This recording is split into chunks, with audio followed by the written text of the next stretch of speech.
এই সংসারে এমন কিছু মানুষ আছেন যাদেরকে আপনার ভালো লাগে, তারা আপনার প্রিয়। আমরা চাই ওনারা আমাদের কাছে থাকুন, আমরা ওনাদের কাছে থাকি। এবার সেই ক্ষেত্রে আমরা তাদের ভালো ভালো উপহার দেওয়ার চেষ্টা করি, কারণ ওনারা হলেন আমাদের প্রিয়।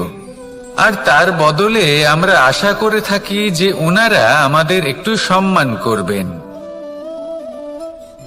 এবার এই মানুষজন যারা আমাদের প্রিয়, এদের আমরা একটা উপহার দিই। সোনা দিয়ে থাকি, আভূষণ দিয়ে থাকি, হিরে মুক্ত দিয়ে থাকি। কিন্তু যদি ভেবে দেখি, এই সবকিছুরই একটা মূল্য আছে। ভেবে দেখুন, আপনি কি তাদের এমন কোনো উপহার দিতে পারেন যা কিনা অমূল্য? তা এরকম উপহার কি হতে পারে? ঠিক বলেছেন আপনি, প্রেম। এই প্রেমই হলো অমূল্য, কারণ মন থেকে এর উৎপত্তি হয়। না চেয়ে পাওয়া যায় আর না ছিনিয়ে নেওয়া যায় এই ভালোবাসা। ঠিক এইরকমই হয় এই সম্মান। যদি সম্মান করো তাহলে মন থেকে এবং ভালোবেসে করো, ভয় পেয়ে নয়।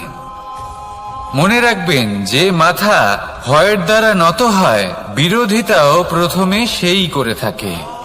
যে মাথা ভালোবেসে নত হয়, তা আপনার জন্য বলিদানও দিতে পারে। এই সংসারের সব থেকে বড় উপহার, সব থেকে বড় বরদান এই প্রেম এবং সম্মান। তাকে সম্মান করুন আর আমার সাথে ভালোবেসে বলুন, রাধা রাধা। সমস্ত মানুষের জীবন কিছুটা সমান হয়। মানুষ জন্মগ্রহণ করে, তারপর চলতে শেখে, জীবনে এগিয়ে চলে, বার্ধক্য লাভ করে, তারপর সমাপ্ত হয়ে যায়।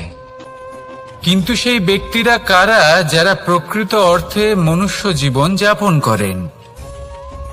এনারা হলেন সেই ব্যক্তি যারা পড়ে গেলেও আবার উঠে দাঁড়ানোর চেষ্টা করেন, নিজের ভেঙে পড়া অস্তিত্বকে আগলে নিয়ে আবার একটা আকার দেওয়ার চেষ্টা করেন, ভগ্ন আশাকে আবার একটা নতুন দিশা দেন। অসফল হওয়ার পরেও থামেন না, আবার এগোতে থাকেন। অসফল হওয়ার পরে যদি আপনি থেমে যান, তাহলে সাফল্য আপনার সামনে অপেক্ষা করে, কিন্তু আপনি তা দেখতে পান না। তাই জীবনের সংঘর্ষে অংশগ্রহণ করতে শিখুন। জীবনের সংঘর্ষ থেকে